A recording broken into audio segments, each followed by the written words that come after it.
Rain smeared the glass of the corner office, warping the city lights into bleeding streaks of neon.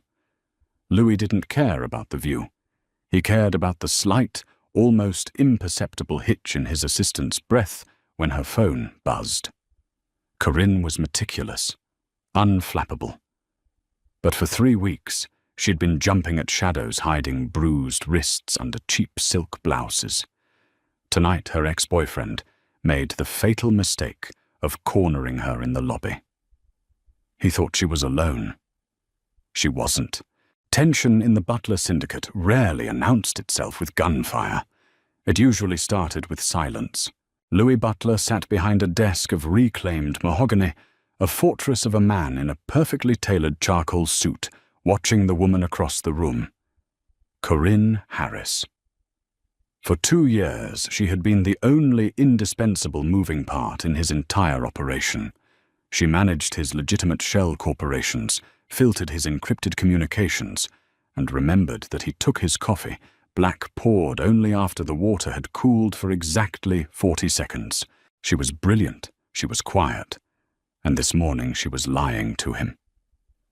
The quarterly reports from the docks. Corinne said, her voice even. She placed a pristine manila folder on the edge of his desk. Revenue is down 4%. Customs is holding 3 containers. I've already drafted the necessary greasing protocols for the Port Authority. Leave it, Louis murmured. He didn't look at the folder. He looked at her hand. Corinne pulled her arm back, a fraction of a second, too fast. She gripped the edge of her tablet, her knuckles white. She was wearing a high-necked, long-sleeved silk blouse. It was July. The air conditioning in the high-rise was aggressive, but not enough to warrant the thick, opaque tights she wore under her pencil skirt. Louis leaned back in his leather chair. He was a man who lived and breathed details. He noticed when a rival boss changed his security detail. He noticed when a shipment weighed 10 pounds less than manifested.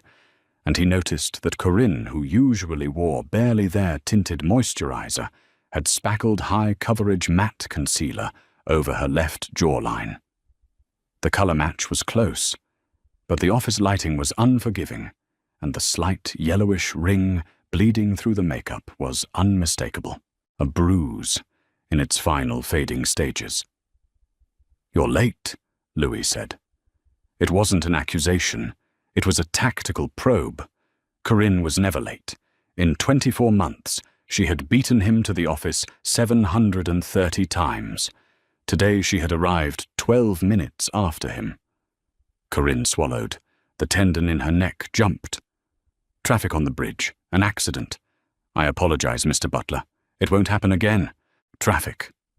Louis repeated the word slowly, letting it hang in the sterile air of the office. He knew the traffic patterns of the city better than the civil engineers who designed them. There had been no accident on the bridge. "Yes." She didn't meet his eyes.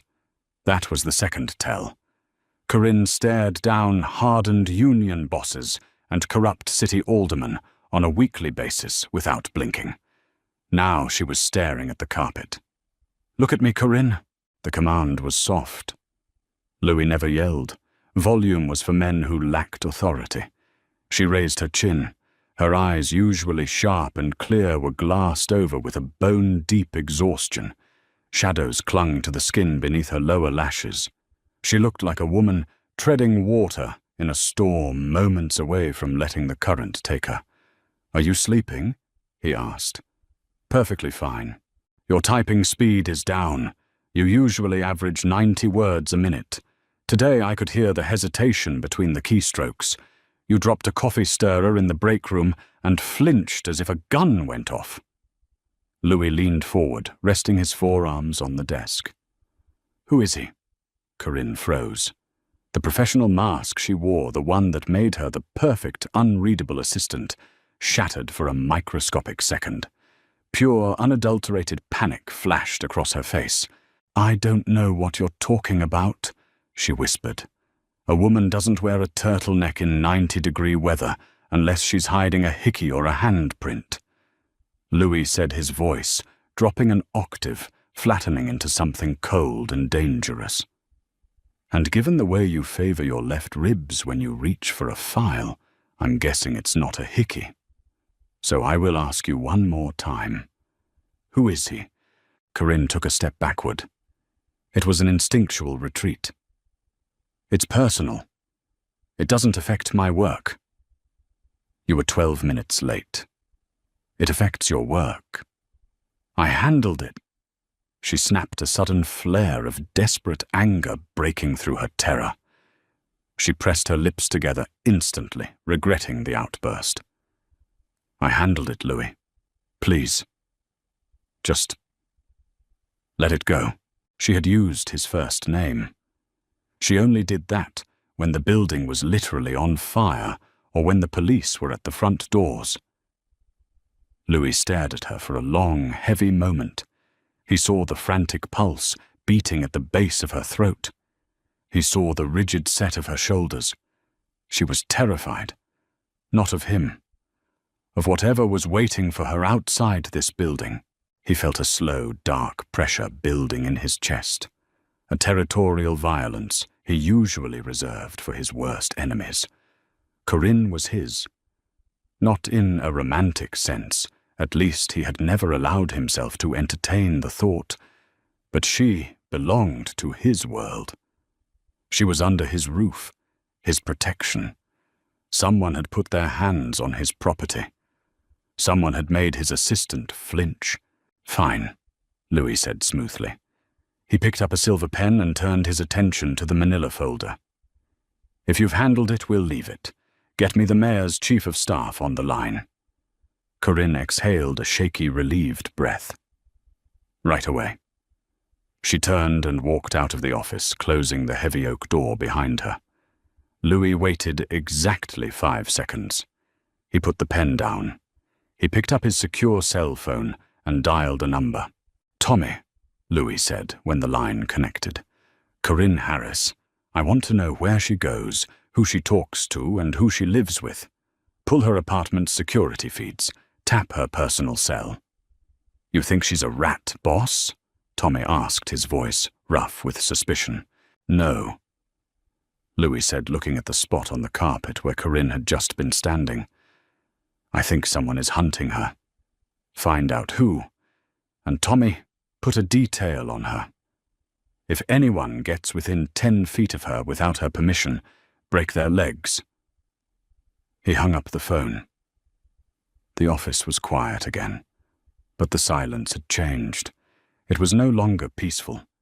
It was the silence of a hammer being pulled back. By Wednesday, Louis knew everything. He sat in his dark, minimalist apartment, overlooking the skyline, a tumbler of amber liquid sweating onto the glass table. Spread out before him were high-resolution photographs, financial statements, and a rap sheet. Dawson Palmer, 32 years old, mid-level regional sales manager for a failing pharmaceutical distributor. Gambler. Narcissist. Weak. Louis picked up a photograph taken from a telephoto lens outside Corinne's apartment building. It showed Dawson grabbing Corinne by the upper arm, his face twisted in a snarl.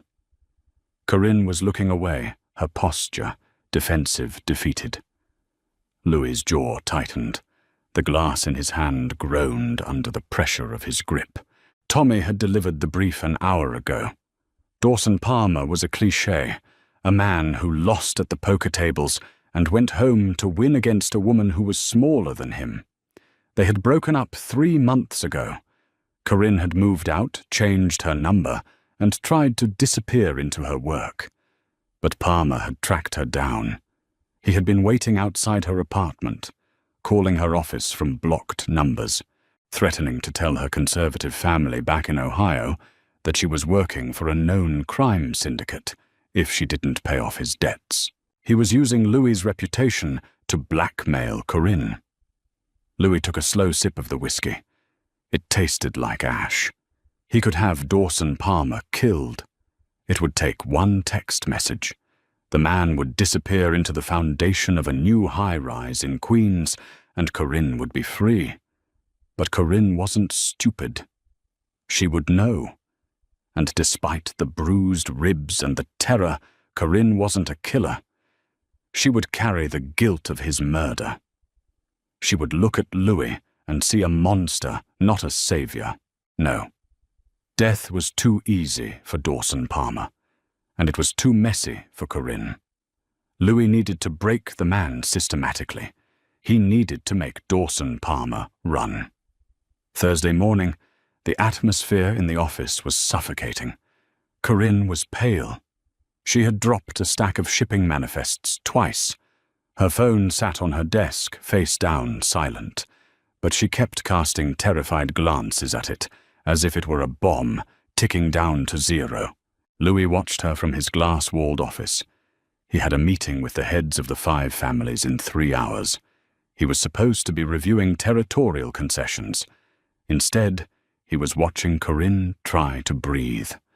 At 11:45 a.m., her desk phone rang. The direct external line. Louis saw her jump. She stared at the flashing red light. She didn't reach for it. It rang twice. 3 times. Louis stood up, walked out of his office and crossed the bullpen. He stood behind her chair. Corinne was frozen, her hands hovering over the keyboard. "Answer it," Louis said quietly. Corinne flinched. It's probably spam." "Answer it, Corinne." She picked up the receiver with a trembling hand. "Mr. Butler's office. Corinne speaking." Silence on the other end. Then a tinny, aggressive voice leaked through the earpiece. Louis was close enough to hear the cadence, if not the exact words. It was male. It was angry. Corinne closed her eyes. "Dawson, I told you not to call me here.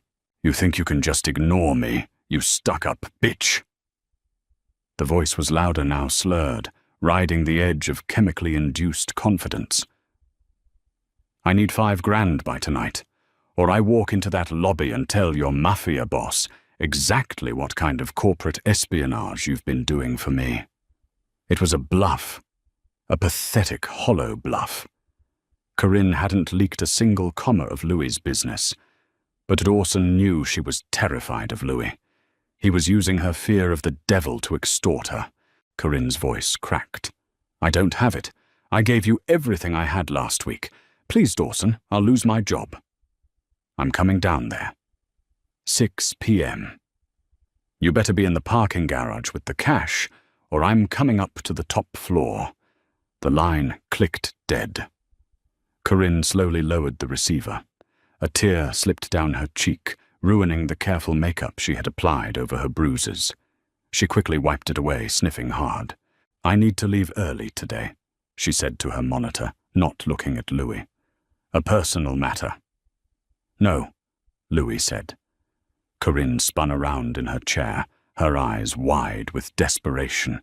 "Louis, please. You don't understand. If I don't go, I understand perfectly." Louis placed his large, calloused hand on the back of her chair. He didn't touch her. He just anchored her space. "You are not leaving this building. You are going to sit here, and you are going to finish the quarterly reports. At 6 p.m., you will go down to the garage." "He'll hurt me," she whispered, the confession tearing out of her. It was the first time she had admitted it out loud. The shame in her eyes was agonizing. "He's crazy, Louis. You don't know him."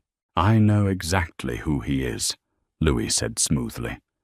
"Dawson Palmer, 50,000 in debt to a bookie named Sal out of Newark. Snorts cheap cocaine. Drives a leased BMW he can't afford. Likes to hit women who are smaller than him." Corinne stopped breathing. She stared at him, the color draining completely from her face. "How? You work for me, Corinne. Did you honestly think I wouldn't notice a predator circling my territory?" Louis's voice was a low rumble. "You don't need to find $5,000. You just need to go to the garage at 6 p.m. I will handle the rest." "Louis, no. He'll go to the police. He'll say let me worry about what he says." Louis straightened up. He adjusted his cuffs, his face, an unreadable mask of cold stone. "Finish the reports, Corinne." He walked back into his office. He didn't look back. He didn't need to. He had laid the trap. Now he just had to wait for the rat to walk into it. The underground parking garage of the Butler building was a cavern of poured concrete, flickering fluorescent lights, and the heavy smell of exhaust. At 6:15 p.m., it was mostly deserted. The legitimate employees had gone home. Only the shadows remained. Corinne stood by her modest sedan, her arms wrapped around her waist. She was shivering despite the humid summer air trapped in the basement. Every echo of a tire, every drip of condensation from the pipes made her flinch. Footfalls echoed from the ramp. Heavy, erratic. Dawson emerged from the gloom. He looked exactly as the file described, handsome in a weak, decaying way. His suit was wrinkled, his pupils blown wide. He walked with the swagger of a man who thought fear was respect. "You're late," Dawson snapped, closing the distance between them. Corinne backed up against the door of her car. "I don't have the money, Dawson. I'm done. You have to leave me alone." Dawson laughed. It was an ugly, grating sound. "You're done when I say you're done, Corinne." He lunged forward, grabbing her by the collar of her silk blouse, twisting the fabric so tight it choked her. "You think because you work in a fancy building you're better than me. I own you. You're going to go upstairs, steal whatever cash is in petty cash, or I swear to God I will break your jaw." Corinne gasped for air, her hands coming up to pry his fingers away. "Let go. I'll let go when I have my money." Dawson raised his other hand, curling it into a fist. "I suggest you remove your hand from my wife." The voice didn't echo. It cut through the damp air like a straight razor. Dawson froze. He turned his head, still keeping his grip on Corinne. Louis Butler stepped out from the shadows of a concrete pillar. He had taken off his suit jacket. His white dress shirt was unbuttoned at the collar, his sleeves rolled up to the elbows, revealing the dark ink of syndicate tattoos winding up his forearms. He didn't look angry. He looked entirely terrifyingly bored. "Who the hell are you?" Dawson sneered, though his voice wavered. "I am the man who owns the building you are trespassing in," Louis said, walking forward. His pace was slow measured, the gait of an apex predator. "I am the man who owns the $50,000 markers you owe to Sal in Newark. And as of an hour ago, I am the man married to the woman you are currently touching." Corinne stared at Louis, her vision swimming. "Wife?" Dawson scoffed, trying to mask his rising panic with bravado. "Wife, you're full of shit. She's my girl. She's a cheap little secretary who—" Louis didn't run. He didn't shout. He simply arrived. In one fluid motion, Louis grabbed Dawson's wrist, the one holding Corinne, and twisted it. A wet, sickening crack echoed through the garage. Dawson shrieked, instantly releasing Corinne. He dropped to his knees, clutching his mangled arm. "My wrist! You broke my fucking wrist!" Corinne stumbled back, gasping, pressing her hands to her throat. Louis stepped between her and Dawson, blocking her from the pathetic sight of the man on the floor. "I broke your scaphoid bone," Louis corrected, clinically. Looking down at Dawson, as one might look at a smear of dog shit on an expensive shoe. "It requires surgery to heal correctly. Surgery you cannot afford because, as of this afternoon, your bank accounts are frozen." Dawson looked up his face, pale sweat beading on his forehead. "What, you can't do that?" "I own Sal's book," Louis continued, ignoring the whimpering, "which means you owe me $50,000. With interest, let's call it 70. You don't have 70? You don't have 7. So here is the new arrangement." Louis crouched down, balancing effortlessly on the balls of his feet. He reached into his pocket and pulled out a folded piece of paper, dropping it on the concrete in front of Dawson. That is a one-way bus ticket to Anchorage, Alaska, Louis said softly. You will get on that bus tonight.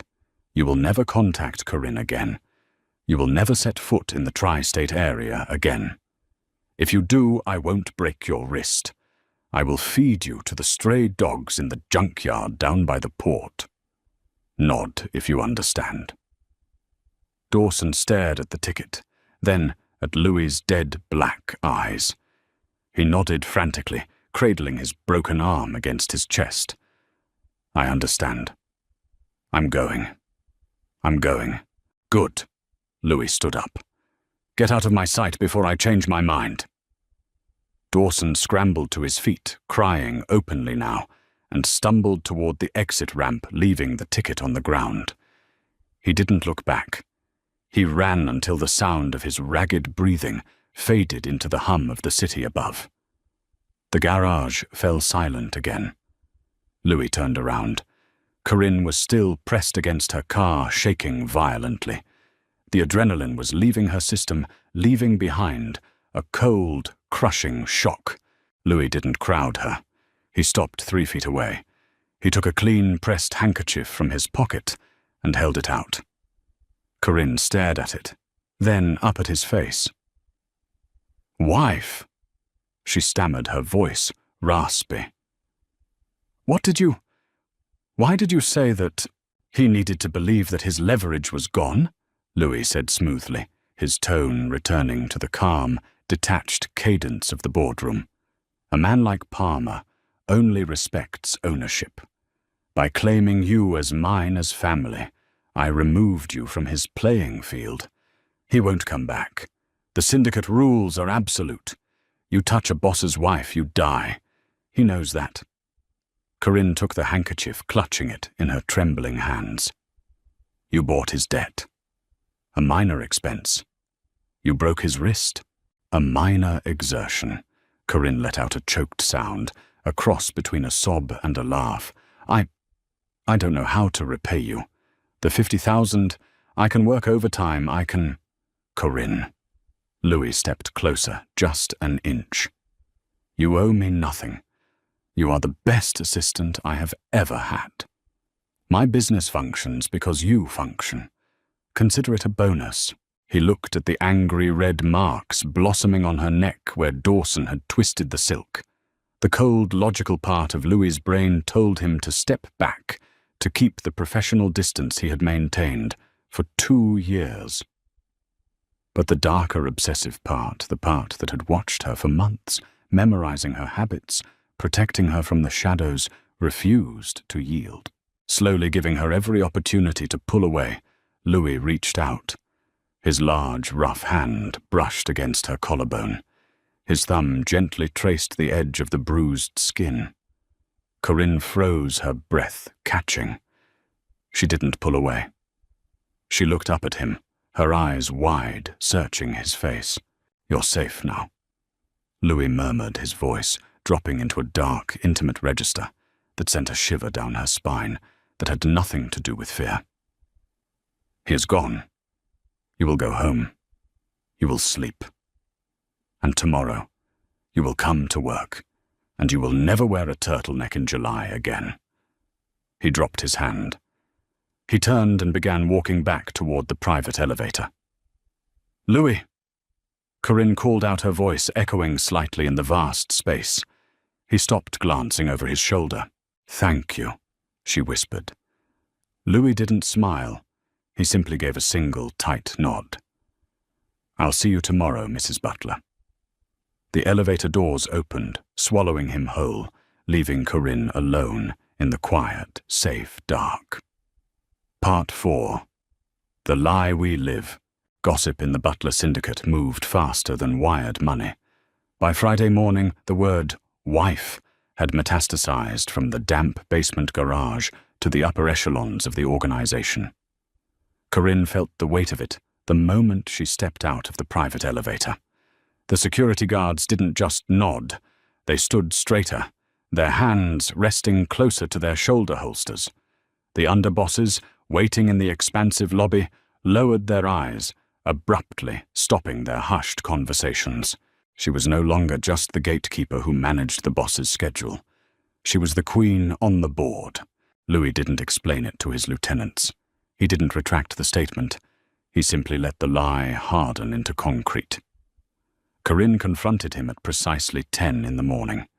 She placed his espresso on the desk, waiting until the steam curled past his sharp jawline. "People are staring. More than usual." "People always stare at you, Corinne." Louis replied, not looking up from a leather-bound ledger. "You're a striking woman. They would be blind not to. They are staring because they think I am married to you." She crossed her arms. Her neck was bare today. A silk scarf she usually used to hide her bruises was tied loosely around the handle of her handbag, discarded. A capo from the Lower East Side brought a wedding gift to my desk. It's a commercial-grade silver espresso machine. It weighs 40 pounds and came with a card written in blood-red ink wishing us a fertile union. "Keep it. Your apartment coffee is terrible and you need the caffeine." "Louis." She pressed her palms flat against his mahogany desk, forcing him to acknowledge her. "You told Dawson that to scare him. He's gone. He took the bus to Anchorage. You don't have to keep up the charade with your own men." Louis finally looked up. His dark, impenetrable eyes locked onto hers, stripping away the exasperation she tried to project. "Dawson is a symptom," he said, his voice dropping to that lethal quiet register that commanded empires. "He was weak, a bottom feeder. But word gets out that a woman associated with me was vulnerable, that she could be touched, bruised, manipulated. That makes you a target for men far more dangerous than a coked-up pharmaceutical rep. The men in this building? My men. My rivals are loyal to strength. If they think you are simply my assistant, they will eventually test my authority over you to find a weak point. If they think you are my wife, they will slaughter anyone who looks at you wrong. It elevates you from collateral to royalty." He leaned back, adjusting the cuffs of his tailored shirt. "The lie stays. It is a titanium shield. Put it on and wear it." She didn't argue. She couldn't. Not when the memory of Dawson's grip was still an echo shivering on her skin. But the shield came with conditions she hadn't anticipated. Friday evening, Tommy appeared at Corinne's desk with 2 large, heavy-duty duffel bags. "Boss says it's time to pack," Tommy grunted, actively avoiding her gaze. He looked distinctly uncomfortable, shifting his weight like a man asked to handle armed explosives. Corinne frowned, her fingers hovering over her keyboard. "Pack for what a business trip he didn't mention Montreal. For the move." Tommy scratched the back of his thick neck. "Married couples don't live in separate boroughs, Miss Harris. I mean, Mrs. Butler." "Sir." "Ma'am." He cleared his throat, looking thoroughly miserable. "Cars downstairs. He gave me an hour to clear out your bathroom and closet." She marched into Louis's office, bypassing the intercom entirely. He was on the phone, speaking rapid, fluent Italian to a supplier in Palermo. He saw her furious face, held up a single finger, demanding a pause, and finished the call with a curt command. "I am not moving into your apartment," she stated, her voice trembling with indignation. "It's a penthouse," Louis corrected, smoothly placing the receiver down. "It has 5 bedrooms. You will have the entire east wing. It has its own entrance, its own climate control and glass that can stop a .50 caliber sniper round. Your current apartment has a rusted fire escape and a deadbolt that I picked with a standard paperclip when I did my security sweep on Tuesday." Corinne's breath hitched. The indignation vanished, replaced by a chilling realization. "You broke into my apartment. I secured my investment. I am a person, Louis, not an asset. You are both, and right now you are a massive liability.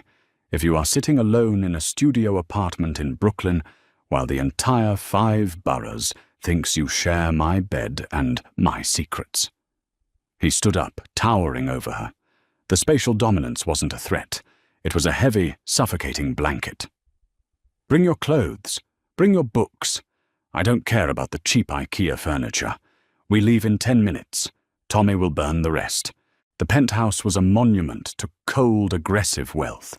Polished slate floors, floor-to-ceiling windows, overlooking the glittering, sprawling grid of Manhattan, and an absolute absence of personal warmth. There were no photographs, no art that looked like it had been chosen for love rather than investment. Corinne dropped her bags in the cavernous foyer. The silence of the massive space was deafening, pressing against her eardrums. Louis walked past her, shrugging off his suit jacket and pouring 2 glasses of water from a black marble island in the kitchen. He handed her one.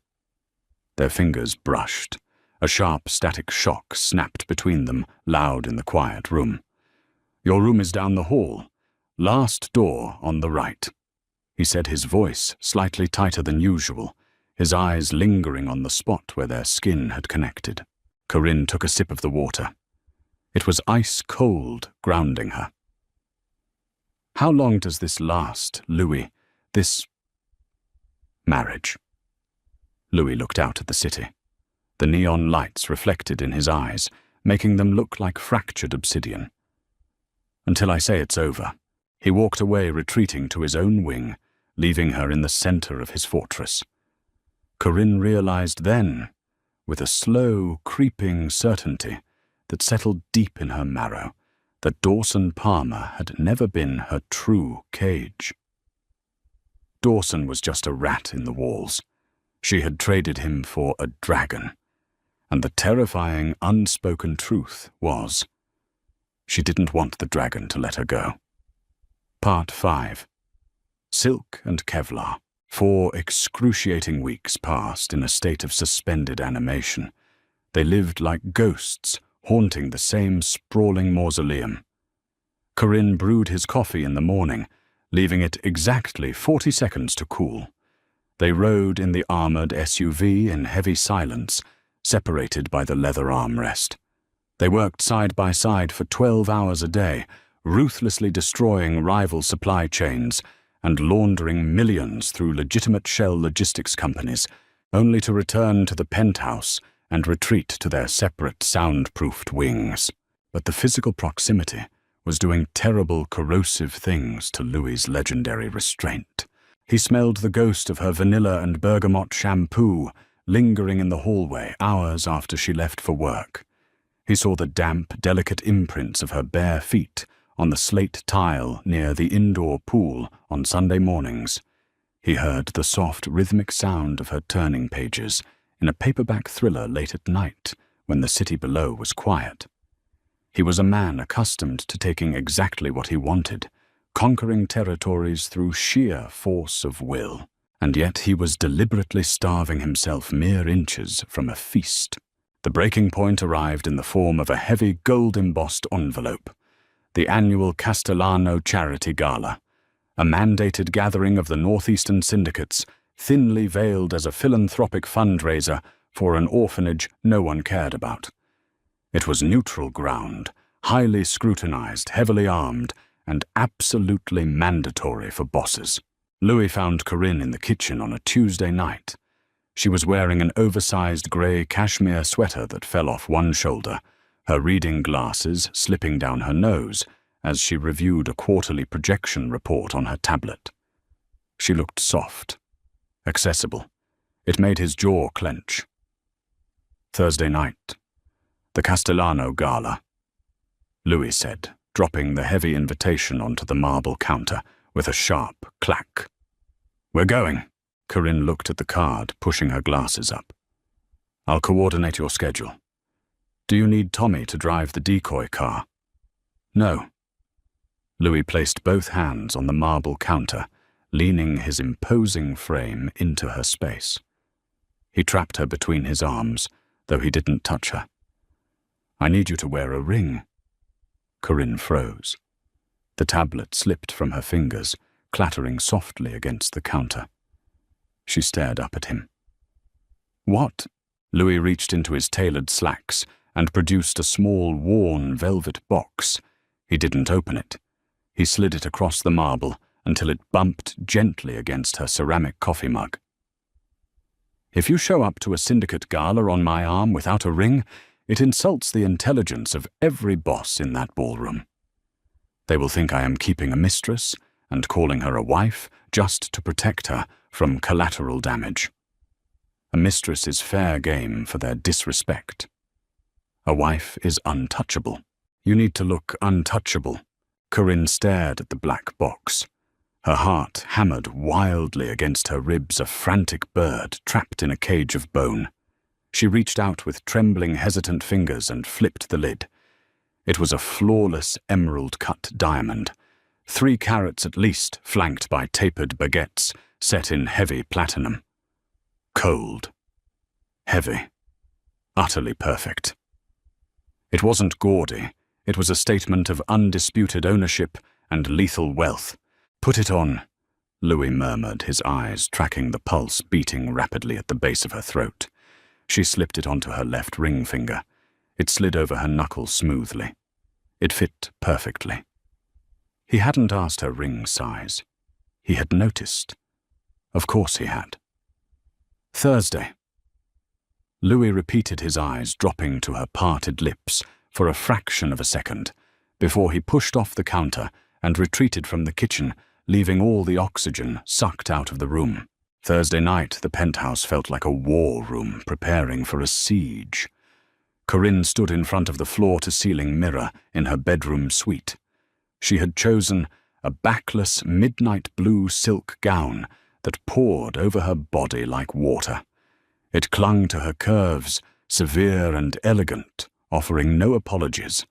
Her hair was pinned up in a complex twist, exposing the pale, smooth skin of her neck and back skin that was completely healed, unblemished, definitively free of Dawson's violent ghost. A soft, authoritative knock sounded at the door. "Come in," she called out, her voice betraying a slight tremor. Louis stepped into the room. He was wearing a bespoke black tuxedo that fit him like armor. The sharp, elegant lines of the suit contrasted violently with the brutal, contained energy he carried beneath it. He stopped dead in his tracks when he saw her. The air in the room seemed to vanish instantly. Corinne turned slowly to face him, her hand smoothing the silk at her hips. "Is this acceptable for the Castellanos?" Louis didn't answer immediately. He closed the distance between them with slow, deliberate steps, his eyes dark and entirely predatory. He stopped a breath away, so close she could smell his cologne, sandalwood, and gunpowder. "Turn around." She obeyed, her heart lodging firmly in her throat. He stood behind her, looking at their shared reflection in the mirror. His massive frame shadowed hers, completely engulfing her silhouette. Slowly he reached into his inner jacket pocket and pulled out a heavy, glittering diamond tennis necklace. "Lift your hair," he commanded softly, the gravel in his voice more pronounced than usual. Corinne gathered the stray wisps of her pinned hair, exposing the sensitive nape of her neck.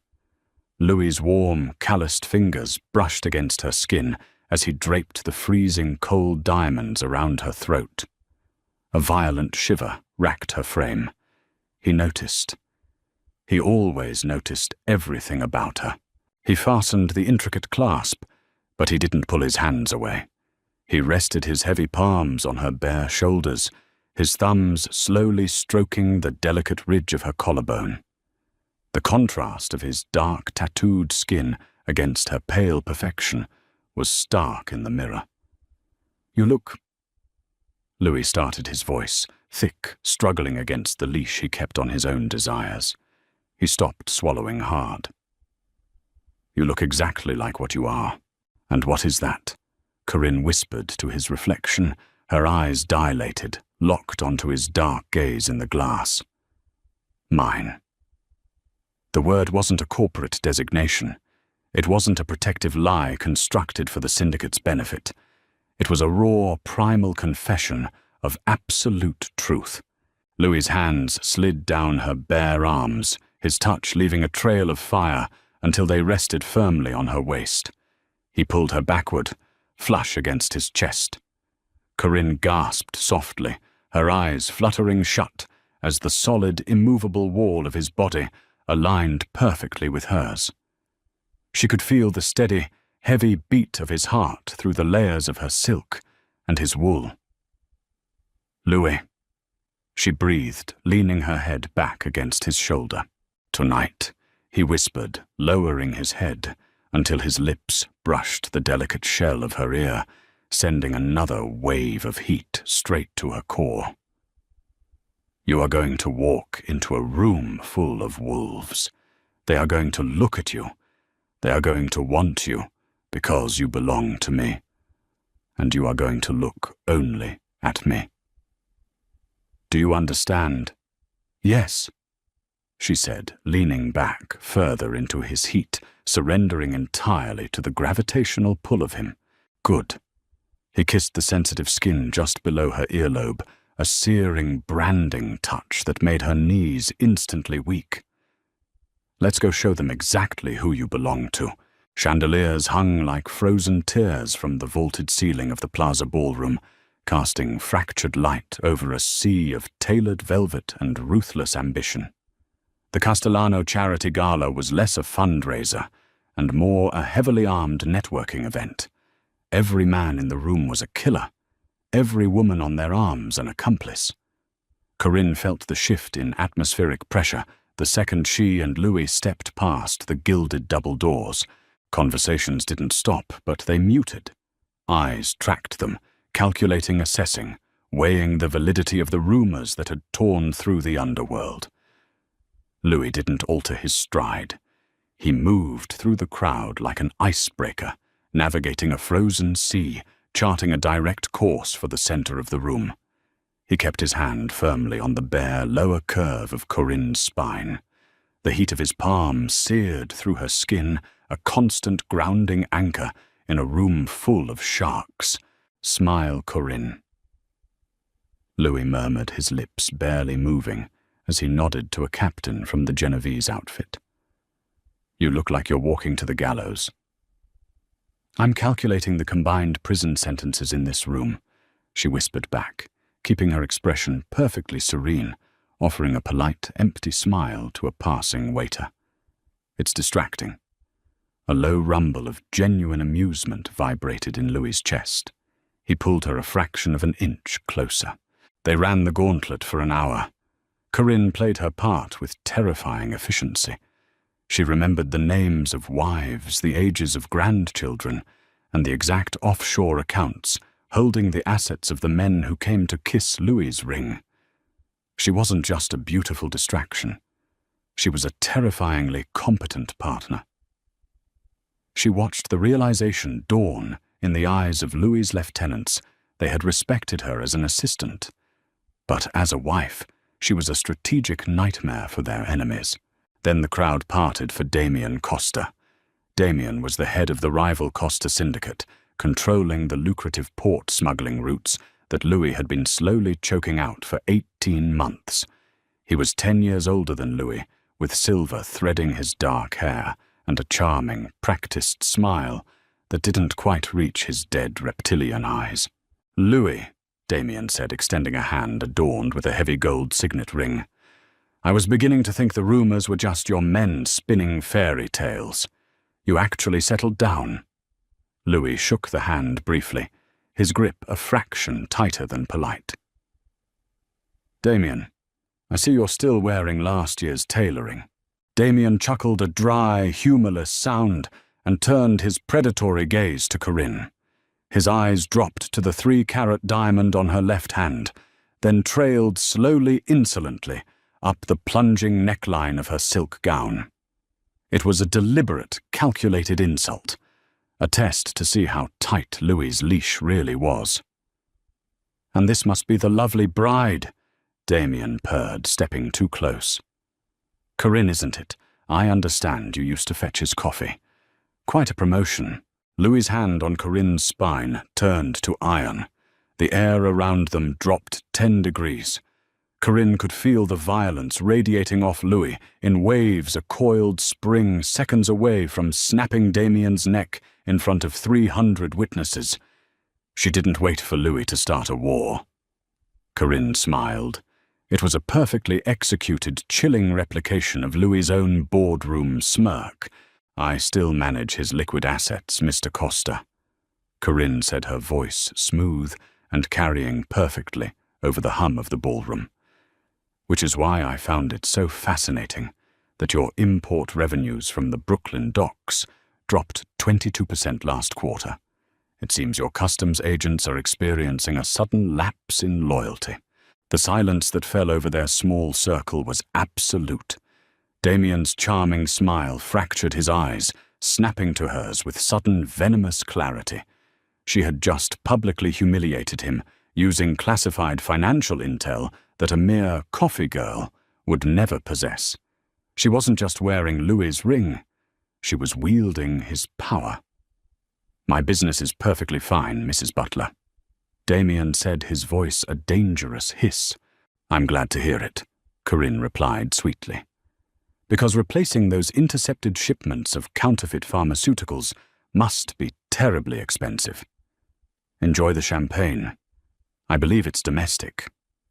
She turned, slightly dismissing him entirely, and looked up at Louis. Louis was staring at her. The lethal rage that had been building in his eyes was gone, replaced by a dark, consuming hunger that made her breath catch. He didn't look at Damien. He didn't need to.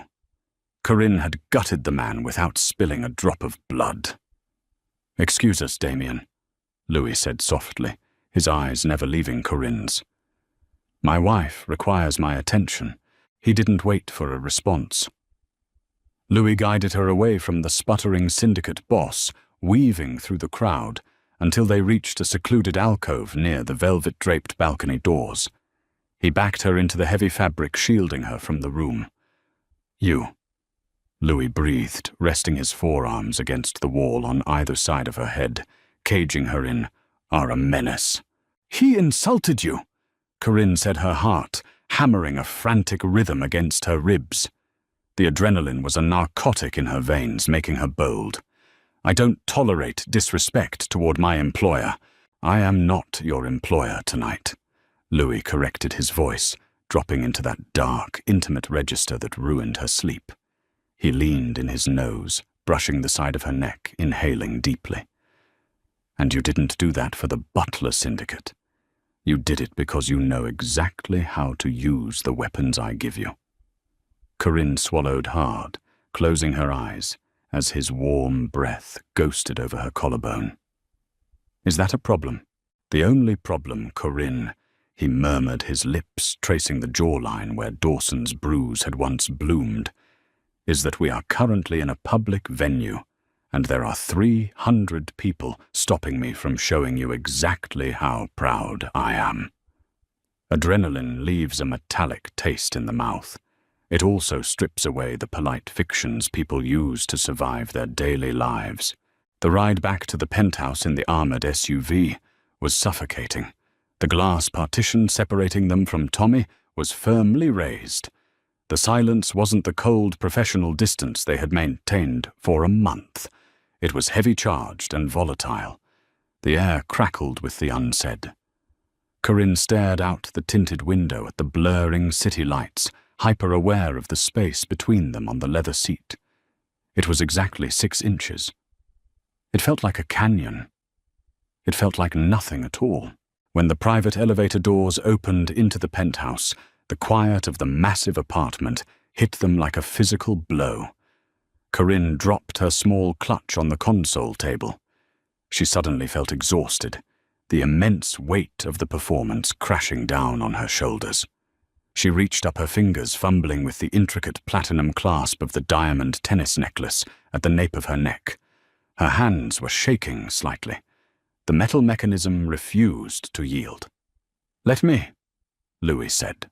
He stepped up behind her. He didn't ask for permission. He simply took over just as he did with everything in his empire. His large, warm fingers brushed against her skin instantly, stilling her trembling hands. The clasp clicked open easily under his dexterity, but instead of pulling the heavy diamonds away, he let them slide slowly down her collarbone, catching the necklace in his palm before it hit the floor. He didn't step back. Corinne remained frozen, staring at their reflection in the dark, unlit glass of the floor-to-ceiling windows. He was so close she could feel the heat radiating from his chest through his tuxedo shirt. "You were flawless tonight," Louis said, quietly to the empty room. "I have a good memory for numbers." She deflected her voice, barely a whisper. "Stop doing that," Louis commanded softly, his hands moving to rest heavily on her bare hips, his thumbs pressing into the silk of her dress. "Stop reducing what you are. You didn't just recite numbers. You dismantled Damien Costa because he threatened what is ours." Ours. The word hung in the quiet room, dangerous and absolute. Corinne turned around within the cage of his arms. She tilted her head back to look at him. The mask was gone. The cold, calculating syndicate boss was stripped away, leaving only a man standing at the edge of a cliff, looking down at the only thing that could make him fall.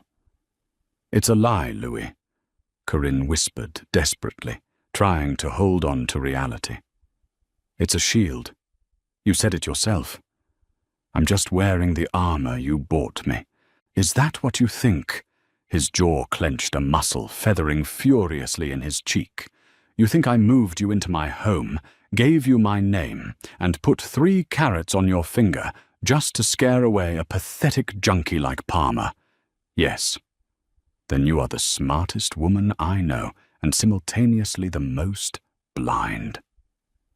Louis moved fast, his patience entirely shattered. He cupped her face with both hands, his calloused palms rough against her soft skin, and brought his mouth down hard on hers. There was nothing gentle about it. It wasn't a question. It was a conquest. It was 2 years of forced professional distance, a month of agonizing proximity, and the raw territorial violence of the evening all detonating at once. Corinne gasped against his lips, the shock of it wiring straight to her core.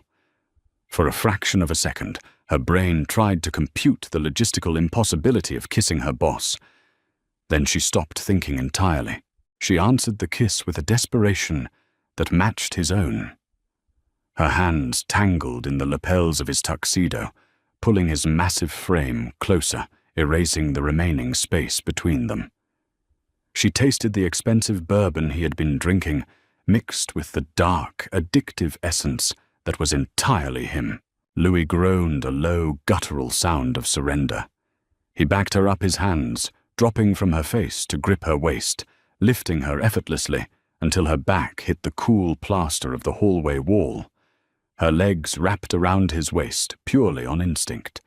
He kissed her jaw, her neck burying his face in the curve of her shoulder, inhaling the scent of her skin as if it were oxygen. "You have been driving me out of my mind." He rasped against her skin, his teeth grazing her collarbone. "Sitting across from me every day, sleeping down the hall, letting other men look at you tonight." "Louis." She ran her hands through his perfectly styled hair, ruining it, loving the friction of the thick strands against her fingers. He pulled back just enough to look at her. His chest heaved. His eyes were completely black, stripped of all pretense. "Tell me to stop, Corinne. Tell me this is just a transaction, and I will put you down, and I will never touch you again. But if you don't—" He trailed off, leaving the threat, the promise hanging heavy in the air between them. Corinne looked at the man holding her against the wall. The man who had broken an abuser's wrist without blinking. The man who owned half the city, but was currently asking her for permission to breathe. The line between fear and desire had blurred weeks ago, and tonight, Damien Costa had set the remainder of it on fire. She reached her left hand, up the heavy, flawless diamond, catching the dim, ambient light from the city below. She placed her palm flat against his cheek. "I don't want you to stop," she whispered. Louis let out a harsh, jagged breath. He didn't waste another word. He kissed her again, harder this time, completely consuming her. He carried her down the long, dark hallway, past her designated bedroom suite, and kicked open the heavy oak door to the west wing. His wing. The shield had cracked. The lie was dead. And whatever was coming next was entirely, terrifyingly real. Sunlight pierced the gap in the heavy blackout curtains, throwing a harsh, brilliant line of white across the king-sized bed. Corinne woke slowly, her muscles heavy, her skin humming with a residual heat that had nothing to do with the summer morning. She wasn't in her own bed. She was buried under a charcoal grey duvet that smelled of sandalwood and expensive laundry detergent. Louis was already awake. He was sitting in a low armchair in the corner of the vast room, wearing a pair of dark sweatpants and nothing else. The morning light caught the intricate, violent ink sprawling across his chest and arms. He held a glass of water, resting it on his knee, his dark eyes locked onto her, with an intensity that made her breath hitch all over again. He didn't look like a man who had made a mistake. He looked like a man who had finally claimed his territory. "You're staring," Corinne murmured, her voice husky from sleep. She pulled the duvet up to her collarbone, a sudden foolish flush of modesty washing over her. "I'm observing my investment," Louis replied, his voice a low rumble that vibrated through the quiet room. He set the glass down and stood up, closing the distance to the bed with a predator's grace. He sat on the edge of the mattress, the springs groaning slightly under his immense weight. He reached out, brushing a tangled strand of hair from her cheek. "Do you have regrets, Corinne?" "No." The answer was immediate. It was the truest thing she had said in months. "Good." Louis leaned down, pressing a firm, lingering kiss to her forehead. "Because the shield is gone. The lie is dead. You are mine now in every sense of the word, and I do not give back what belongs to me." Corinne looked at him, feeling a sudden fierce rush of affection for this dangerous, complicated man. He had built a fortress around her when she was broken, and instead of keeping her locked in a tower, he had handed her the keys to the armory. Before she could speak, the sharp, jarring ring of a secured cell phone shattered the quiet. It wasn't Louis's personal phone. It was the burner sitting on his nightstand, the line exclusively reserved for syndicate emergencies. Louis's jaw tightened. The softness in his eyes vanished instantly, replaced by the cold, dead obsidian of the boss. He picked up the device. "Speak." Corinne watched him, her heart accelerating as she read the micro-expressions on his face, the tightening of his eyes, the flaring of his nostrils. "Casualties?" Louis asked sharply. He listened for 10 seconds, his knuckles turning white around the plastic casing. "Lock down the perimeter. Move the remaining product to the secondary hold in Queens. If anyone from the Costa family gets within a mile of the new site, put a bullet in their kneecaps. I'll be there in 20. He ended the call, tossing the phone onto the mattress. "What happened?" Corinne sat up, clutching the sheets. "Damien Costa," Louis said, walking rapidly toward his expansive walk-in closet. "He didn't appreciate your financial analysis last night. He hit one of our secondary shipping hubs in Brooklyn at 4 a.m., firebombed 3 transport trucks, and bribed 2 warehouse managers to walk away." Corinne's mind raced. The Brooklyn hub. That was her project. She had spent the last 3 months streamlining its logistics, optimizing the routes to save the syndicate hundreds of thousands of dollars. Damien hadn't just attacked Louis. He had deliberately attacked her work. "He's testing you," Corinne said, throwing the duvet off and stepping onto the cold hardwood floor. She ignored her nakedness, marching toward the door connecting to her own suite to grab her clothes. "He knows he can't win a full war against you, so he's trying to provoke a disproportionate response. If you retaliate with violence, the Commission will sanction you." Louis stopped pulling a fresh shirt over his head. He looked at her entirely unfazed by her nudity, his eyes flashing with dark approval. He thinks I'm going to send gunmen to his clubs. He wants me to look unstable, like a man thinking with his pride instead of his ledger. He wants to prove that marrying your assistant made you weak. Corinne finished pulling a silk robe tightly around her waist. We aren't going to let him do that. Louis echoed softly. Give me 10 minutes, Louis. Corinne said, her eyes flashing with a cold, analytical fury. Tommy left my work laptop in the dining room. Costa wants to play with shipping routes and ledgers. Fine. I know exactly where his money bleeds. The penthouse dining table was transformed into a war room.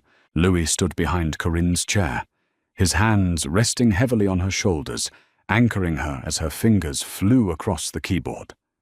Tommy stood near the kitchen island, heavily armed, and looking entirely bewildered by the fact that the boss's wife was currently executing a hit without a single weapon. Costa uses a shell corporation called Horizon Logistics to clean his port money. Corinne said, her eyes tracking columns of encrypted data scrolling across her screen. I flagged it 3 weeks ago when I was reviewing our own customs bribes. His accounts are heavily leveraged. He relies on a 48-hour cash turnaround to pay his dock workers. He lives paycheck to paycheck, Louis murmured, his thumb stroking the side of her neck. A high-stakes gambler. Exactly. And he just burned through a massive amount of liquid cash to pay off those warehouse managers in Brooklyn. Corinne typed a rapid sequence of commands. I still have the administrative back doors I built when I was auditing our offshore holding companies. Costa uses the same bank in the Caymans. He's arrogant. He hasn't updated his routing security in 4 years.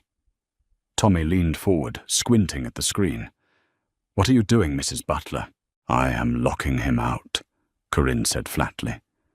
She hit the enter key with a satisfying, sharp clack. I just triggered a fraud alert on his 3 primary accounts, completely freezing his liquid assets. He won't be able to pay his port officials by noon today. When his shipments arrive from Palermo at 2 p.m., customs will seize them because the bribes won't clear.